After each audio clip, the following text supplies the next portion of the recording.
Guys, so nandito na naman tayo sa bagong video tutorial natin. At yung ating tuturo ngayon ay yung kanta ni revival ni K. Carl. Yung pamagat na may title na Sa Aking Puso. Okay, so shoutout muna guys sa mga nag-request ito. Medyo marami na, 5 na sila. Okay, so shoutout kay C.A. Garces, kay John Kenneth Moreno, Jefferson Aplogan, Queenie Rose Sagwe, at kay Fran Villar. So 5 na sila yung nag-request. Tapos shoutout din sa tatlo nating nagpapa-shoutout, kay Amelia Haramilia, kay Almira Ismael, at kay Junila Lagason. Okay, so yan yung mga shoutout natin. Itong kanta na to guys, Sa Aking Puso, puro bar chord siya halos. Kaya medyo natagalan ako, halos mga 1 linggo ko na pinapractice. At nakagawa rin tayo ng broken chords para sa mga beginners. Take note guys para sa mga beginners to. Kaya medyo lang may mawawalang tunog sa original song. Pero swak na swak pa rin siya. Pwede rin magamit ng mga pro na natin, kasi madali lang talaga siya. Okay guys, so dako agad tayo sa kung paano itutugtugin sa intro. Intro guys, yung ating chords lang dyan ay dalawa. So D ay A at saka D. Yan. So paano yan? Ang A na ginamit dito, bali si K. Carl din nagturo nito. Meron siyang video na nagtuturo siya ng kanta niya. So tinuro niya nasa A. Yung A ay andito sa number 3. So si 1, 2, 3. Number 3 at number 4. Number 3 at number 4 ng 6th fret. 1, 2, 3, 4, 5, 6. Ayan dyan.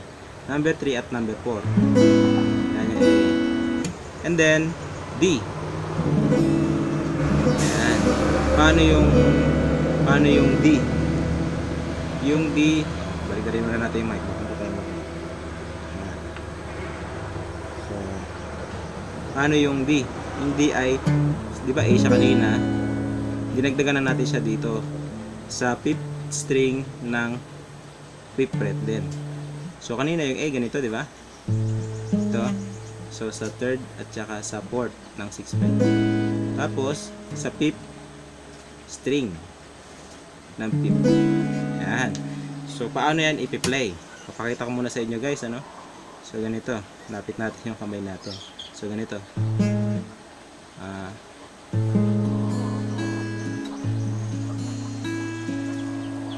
Yun. So ganon. Ang plucking pattern niya ay 5, 4, 3, 2, 1, 3. So ito ang gagamitin natin, 5, 4, 3, 2, 1, 3. Madali lang, di ba? Pababa. So 5, 4, 3, 2, 1, 3. And then sa D, ganun din. 5, 4, 3, 2, 1, 3. Tapos ulitin natin yung D pero hanggang 2 na lang. So 5, 4, 3, 2. Ayan yung intro niya. So ulitin natin, 5, 4, 3, 2, 1, 3. 5, 4, 3, 2, 1, 3. Ay, 3. Ayan. Yan din sa D. Ganun pa rin.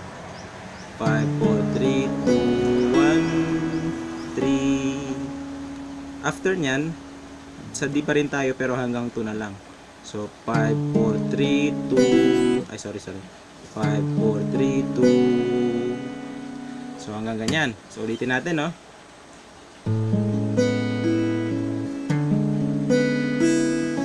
Tapos ayan. So ganyan yung intro niya. Medyo maikli lang. So guys, ayan. So alam nyo na agad yung intro ng Sa Aking Puso. Dako agad tayo sa verse niya. Ngayon, dito na tayo sa verse. So, medyo masalimuot ito guys. Tuturo ko sa inyo yung broken chords ng mga chords na ginamit dito. So, ang chords diyan ay A, sa verse, no? A, tapos C sharp minor 7. So, ang C sharp minor 7 ay ganito. Ganito. So, C sharp minor 7. So, para sa mga beginners natin, mahirap yan. Kahit sa mga medyo matagal na nagigitara, masakit din yan sa ganito. So, ginawa natin ang paraan guys, ganito na lang. Ito na lang. So, C sharp major 7 ay nasa 4th string ng number 5 na 4th fret. 4th fret, 1, 2, 3, 4 na fret. Tapos sa number 5 na string. And then, andito. Sa 3rd string ng 6th fret. Ito. So, para rin kayo nag C sharp major. Ayan, so ito lang ang gamitin natin. Ito. Ayan. Ito. Ayan, so ganyan. And then, yan yung C sharp major 7 natin. Itong dalawa lang pipindutin natin guys. No? So, broken chords to.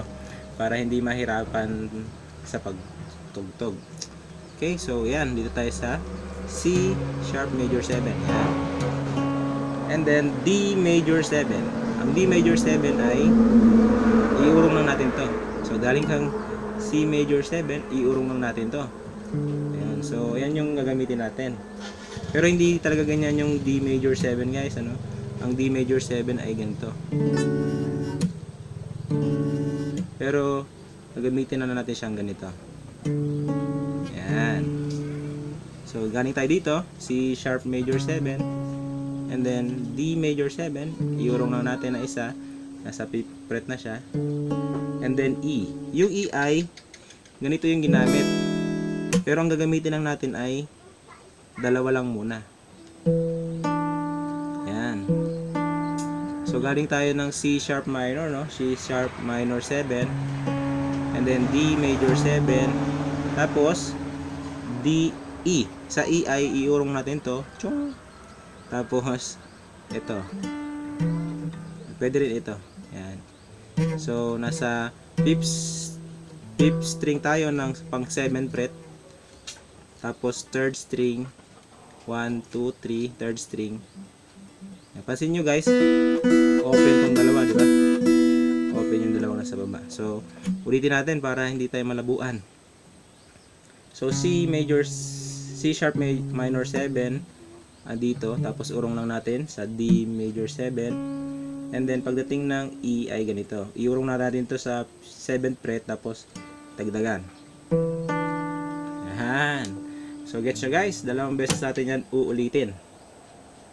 Dalawang beses natin yan siya uulitin. Okay, so sample na natin. Sample na, wala pa pala ang turo ng plucking. Okay, so nakuha nyo yung mga chords. So guys, so paano yun siya i-play? Plucking niya. So, lahat ng chords na yan ay 5, 3, 2, 1.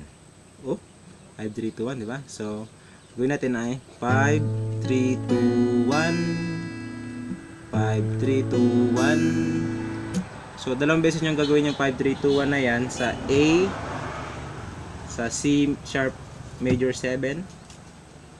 Ayan. So, yan o. So, sa A to.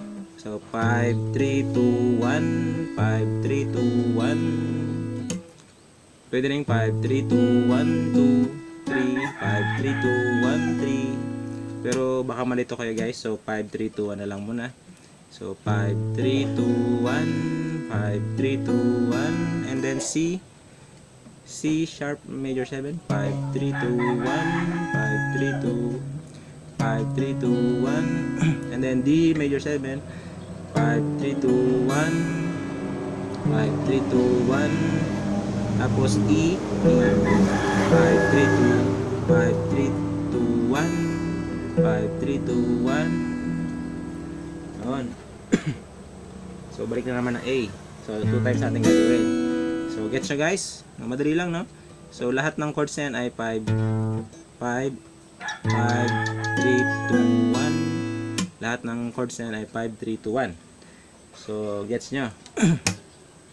Kantahan natin para may sample tayo. Dito tayo sa verse. Uulit-ulitin. Uulit-ulitin ko sa'yo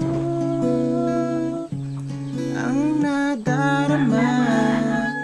Tapos, ang aking puso, ang damin ko'y para lang sa'yo. Kahit kailanman di magbabago.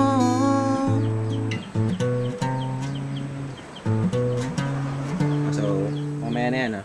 So, pagdating pala ng E, pagdating ng, di ba, ang chord natin ay A. So, dalawang beses natin ulitin yung 5, 3, 2, 5, 3, 2, 1, tapos 5, 3, 2, 1, and then C sharp major 7 ay 5, 3, 2, 1. Dalawang beses din ulit. 5, 3, 2, 1. Pagdating nyo ng D major 7, yan, D major 7, D major 7, isa na lang, isang grupo. So, 5, 3, 2, 1, tapos E, 5, 3, 2, 1, balik sa A. 5, 3, 2, 1, 5, 3, 2, 1. So, A uli. So, yung chords pala natin guys ay dagdagan nyo ng A sa dulo. Kasi pang ending siya. Ayan. So, gets nyo guys. After nun, after ng A natin sa dulo, makita nyo yung ayan. So, ganun, di ba? So, open ng 5th string, tapos 2nd fret, 5. So, sa 0, nasa 5th string, number 5, tapos 2nd fret, tapos 4th fret, tapos 5th. And then, chorus na yon. Okay. So, yan yung ating verse. Okay. So, malinaw yan sa inyo guys. Dako tayo ngayon sa chorus. So, dito ngayon tayo sa chorus. Ang chords na natin dyan ay, so may diba mga laking sasakyan. So, nandito na tayo sa chorus. Ang chords natin dyan ay D major 7. So, galing tayo dito na guys. So, and then D major 7. Ang D major 7 natin dyan ay ganito na. So, kanina ganito, di ba? Ganito siya. So, pang 5th sa 5th strings ng 5th fret, tapos nasa 3rd string ng 7th fret. Dagdagan natin na siya dito na sa number 2. Dagdagan natin sa number 2. O yan, so ganito na yung ano natin, D major 7. Tapos sa E, so sa D major 7, iurong lang natin to dito. Dito na. So sa E, so kanina ganito lang yung E natin, 'di ba guys? Ganito lang yung E natin. So dinagdagan natin ng number 2 sa baba. No, kasi broken chords nga. Number 2, and then yung C sharp major 7 ay ganito na.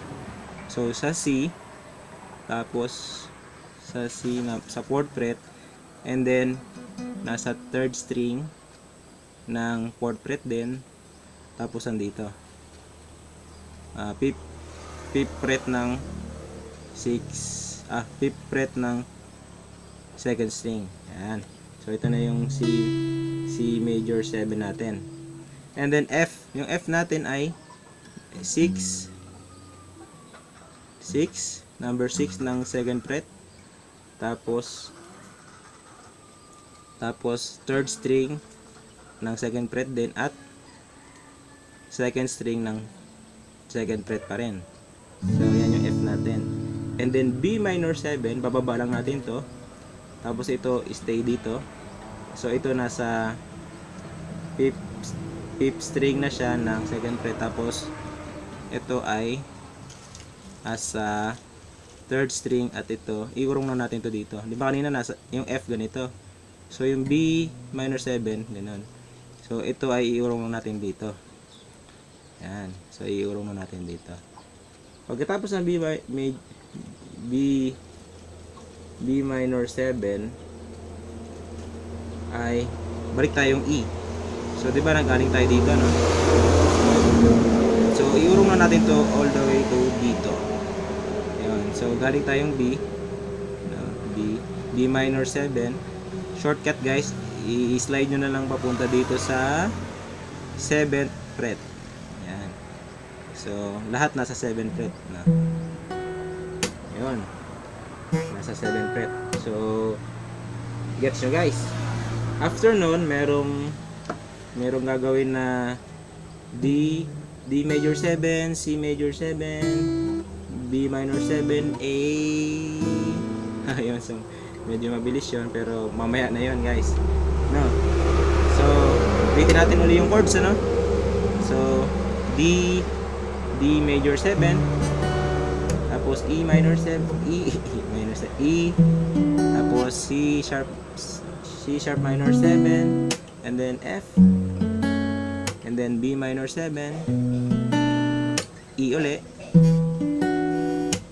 tapos yun ang muna tatandaan natin. So yan, hanggang E. Yan. Tapos after ng E na yan, merong D major 7, D major 7. Mamaya na natin ituro para di tayo malito. Okay, so yan. Kantahan natin para hindi tayo mawala. So, dito na tayo, no? Yan. Yan, no? Okay, so nakalimutan ko ulit yung plucking pattern. Ang plucking pattern niyan ay, so pare-pareho na yun, guys. 5, 3, 2, 3. So, sa lahat ng chords na binanggit ko kanina, bukod sa F, ay 5, 3, 2, 3. So, 5, sa D major 7, 5, 3, 2, 2, 3. So, ulitin natin, no? 5, 3, 2, 3. Tapos, pagdating ng E, ganun pa rin, 5, 3, 2, 3. Tapos, sa C sharp major 7 ay 5, 3, 2, 3 pa rin. Tapos, sa F ay 6. Dito na tayo na iba. 6, 3, 2, 3. And then sa B minor 7 ay ganun. Balik ulit tayong 5, 3, 2, 3. Tapos sa E ay 5, 3, 2, 3 pa rin. So, napansin nyo, guys, lahat ay 5, 3, 2, 3. Doon na tayo na iba sa may F na 6, 3, 2, 3. So, meron din, guys, sa description. Ta-type natin yan mamaya. Para kung sakaling nawawala kayo, tingnan nyo lang yon. Okay, so, kantahan natin. So, dito na tayo, no, sa ikaw ang laging hanap-hanap sa gabi't araw. Ikaw ang nais ko tuwi na ay natatanda.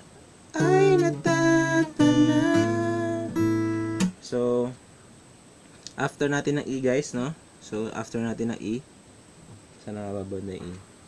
So, sa B minor tayo, no? So, ikaw ang nais ko sa tuwina ay natatana.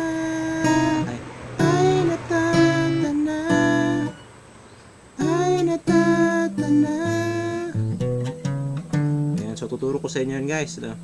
So, ang gagamitin lang natin dun ay ito. Medyo lumabo yata. So, gagamitin na natin ay ito. Sa D major 7 yun. Yun yung sinasabi ko kanina. D major 7, C sharp major 7, B minor 7, A. So, nakakahingal siya. So, hindi na natin siya isasama sa listahan. Tuturo ko na lang sa inyo kung paano. So, nasa fifth string, fifth fret din, tapos nasa second string 7th fret. So ganyan, sabay natin. Ayun. So tandaan nyo guys, no? Nasa 5th string at nasa second string. Pero ito nasa pang 7th fret. Ito 5th fret. So ganyan. And then liko natin dito. So ganito kanina. Tapos liko dito. Number 4. No, number 4. Number 4, number 5 na string, tapos 4th fret. Tapos nasa second pa rin. Tapos iulong natin to dito. And then open na lahat. Ayun. So yung A sana yon, supposed to be A lang, A sana yon, pero hindi naman matatamaan yung A. Kaya wag na natin gagamitin para hindi tayo masaktan. So hugot 'yun. So A. So ulitin natin guys, no? So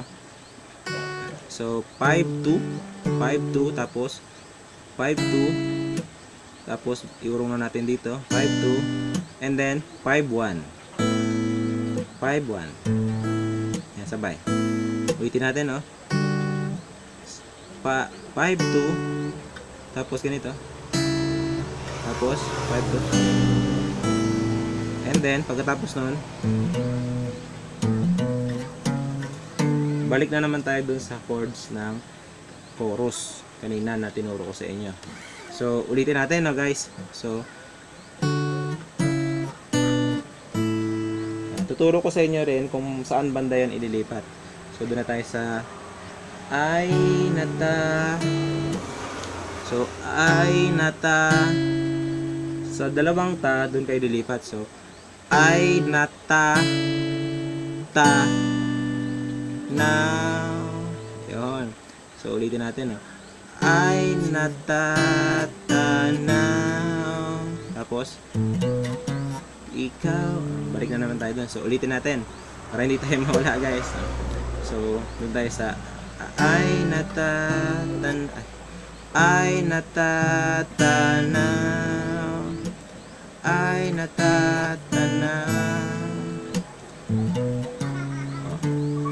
So, ulit.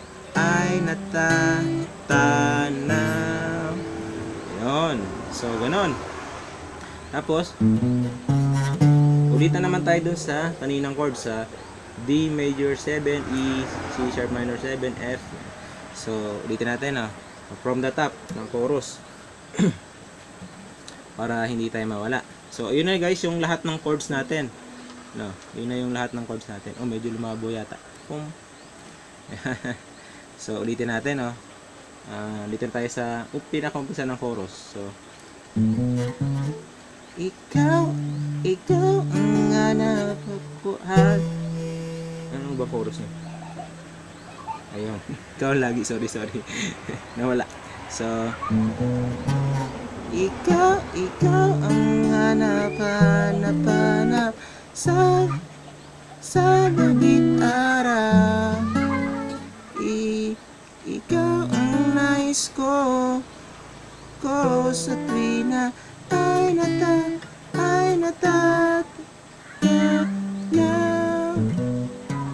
Ikaw ang